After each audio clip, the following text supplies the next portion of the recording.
ಅನಾರೋಗ್ಯಕ್ಕೆ ತುತ್ತಾಗಿ ಉಡುಪಿ ನಗರದ ನಾಯರ್ಕೆರೆ ಎಂಬಲ್ಲಿ ಅನಾಥ ಸ್ಥಿತಿಯಲ್ಲಿ ದಿನಗಳ ಕಳೆಯುತ್ತಿದ್ದ ಅಪರಿಚಿತ ಬಾಲಕನನ್ನು ಉಡುಪಿ ಜಿಲ್ಲಾ ನಾಗರಿಕ ಸಮಿತಿಯ ಕಾರ್ಯಕರ್ತರಾದ ನಿತ್ಯಾನಂದ ಒಳಕಾಡು, ತಾರನಾಥ್ ಮೇಸ್ತ ಶೀರೂರು ಅವರು ಅಜ್ಜರಕಾಡು ಜಿಲ್ಲಾಸ್ಪತ್ರೆಗೆ ರಕ್ಷಿಸಿ ದಾಖಲಿಸಿದ ಘಟನೆ ನಡೆದಿತ್ತು. ಬಾಲಕನು ಮಾತನಾಡುವ ಸ್ಥಿತಿಯಲ್ಲಿಲ್ಲದೆ ಇರುವುದರಿಂದ ಹೆಸರು ವಿಳಾಸ ತಿಳಿದು ಬಂದಿರಲಿಲ್ಲ.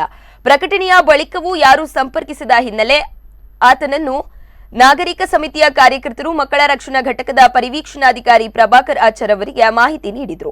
ತಕ್ಷಣ ಸ್ಪಂದಿಸಿದ ಅವರು ಗುಣಮುಖ ಬಾಲಕನನ್ನು ಆಸ್ಪತ್ರೆಯಿಂದ ಮಂಗಳವಾರ ಬಿಡುಗಡೆಗೊಳಿಸಿ ಮಣಿಪಾಲದ ಹೊಸಬೆಳಕು ಆಶ್ರಮದಲ್ಲಿ ನೆಲೆ ಕಲ್ಪಿಸಿದ್ದಾರೆ.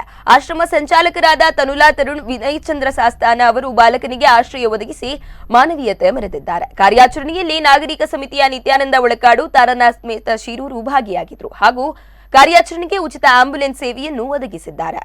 ಬಾಲಕನಿಗೆ ಅಂದಾಜು 17 ವರ್ಷ ಪ್ರಾಯವಾಗಿದ್ದು ಬುದ್ಧಿಮಾಂದ್ಯತೆ ಇರುವುದು ಕಂಡುಬಂದಿದೆ.